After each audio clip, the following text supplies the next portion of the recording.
যে মানুষটির হাতে তলোয়ার নিয়ে ইসলাম ধ্বংস করতে বেরিয়েছিলেন, আল্লাহ সেই মানুষটির হৃদয়ে বদলে দিলেন কুরআন এক আয়াতে। এই ঘটনায় হযরত উমর রাদিয়াল্লাহু তাআলা আনহাকে বানিয়ে দিয়েছিল ইসলামের সবচেয়ে শক্ত স্তম্ভ। তো চলুন ভিডিওটি শুরু করা যাক। আমাদের চ্যানেলে প্রথম হয়ে থাকলে অবশ্যই চ্যানেলটি সাবস্ক্রাইব করে পাশে থাকবেন। ইসলাম আগমনের শুরুর দিকে মক্কার কুরাইশদের মধ্যে যারা সবচেয়ে কঠোরভাবে ইসলামের বিরোধিতা করতেন, তাদের মধ্যে অন্যতম ছিলেন উমর ইবনে খাত্তাব। শক্তিশালী শরীর, দৃঢ় কণ্ঠস্বর আর দৃঢ় চেতনার স্বভাবের কারণে সবাই তাকে ভয় পেত। মুসলমানদের ওপর নির্যাতন চালাতেও তিনি পিছপা হতেন না।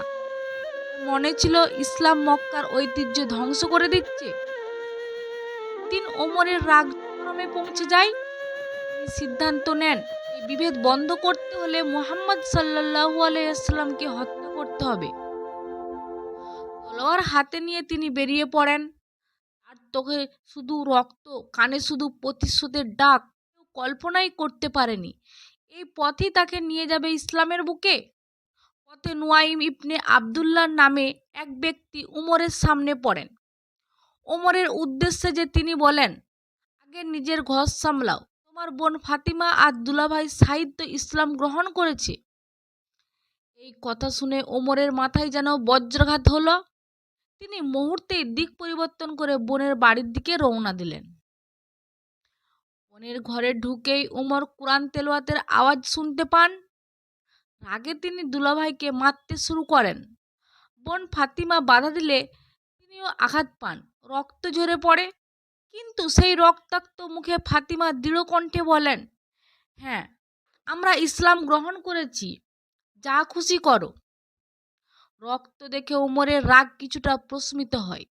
তিনি কুরআনের পৃষ্ঠা দেখতে চান। পবিত্র হয়ে কুরআনের হাত নেন এবং সূরা তোহা পাঠ করেন। তোহা, আমি তোমার ওপর কুরআন নাজিল করেছি কষ্ট দেওয়ার জন্য নয়। এই আয়াতগুলি যেন তার হৃদয় বিদীর্ণ করে দেয়। চোখ দিয়ে অশ্রু গড়িয়ে পড়ে। উমরের অন্তর পরিবর্তন হতে থাকে। তিনি বলেন, কি অপূর্ব কথা, এটা মানুষের কথা হতে পারে না।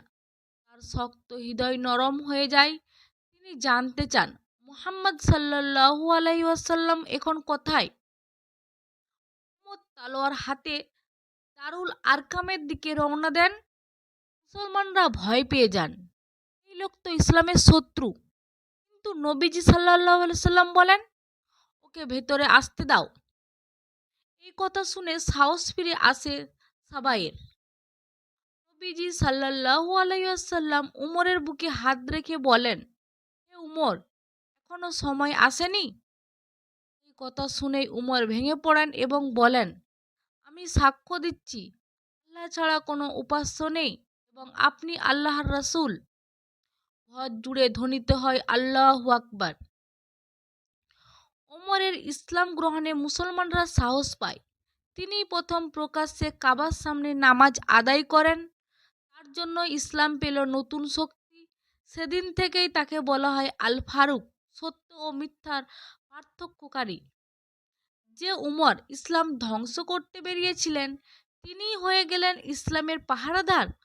পরবর্তীতে খলিফা হিসাবে তিনি ন্যায় বিচারের এক অন্যান্য দৃষ্টান্ত স্থাপন করেন।